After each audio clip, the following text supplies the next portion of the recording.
আসসালামু আলাইকুম। আজকে আমি ইলিশ মাছ রান্না করব। এটা একটা 1 কেজি ওজনে ইলিশ মাছ নিয়ে এসেছে কালকে। এটা আমি জাল দিয়ে নেব।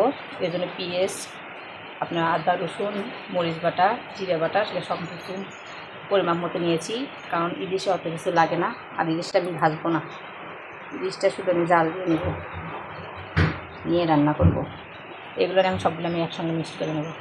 কচু দিয়ে ঝোল, এটা আমি সুন্দর করে লবণ মরিচ দিয়ে সব কিছু মাখিয়ে নিলাম। এগুলো এখন আমি ভিতর দিয়ে দেবো।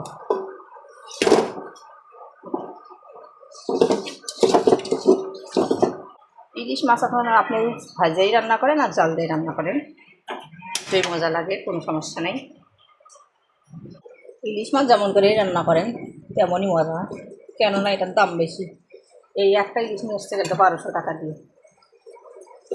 এগুলো আমি উঠে নেব। এগুলো আমি সুন্দর করে তুলে নিয়েছি। এখন এই ধোয়া কচুগুলো আর আমি দিয়ে এটা একটু কষাই নেবো। ক্রিম আবার রান্না বুঝছেন নি, দেখে আমি জাল দিয়ে নেবো, কারণ এর মধ্যে সব মশলাতে আমি দিয়েছি, ইলিশের অত মশলা লাগে না। দেখি একটু কষে নিয়ে আর একটু এই এক পানিতে আমি এটা সিদ্ধ করে নেবো, আর রস টস দেবো না। হয়েই গেছে প্রায় সিদ্ধ, শুধু একটু এখন হওয়ার ঝোল দেবো। কষে নাও আমার হয়ে গেছে। এখন একটু ঝোল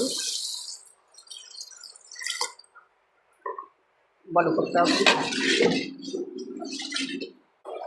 টগর বগর উঠে গেছে। এখন আমি এই জাল দেওয়া মাছগুলো দিয়ে দেবো। এখন একটু হোক, ঝোলটা আমার হয়ে গেছে। একটু মশলাগুলো দিয়ে দেবো।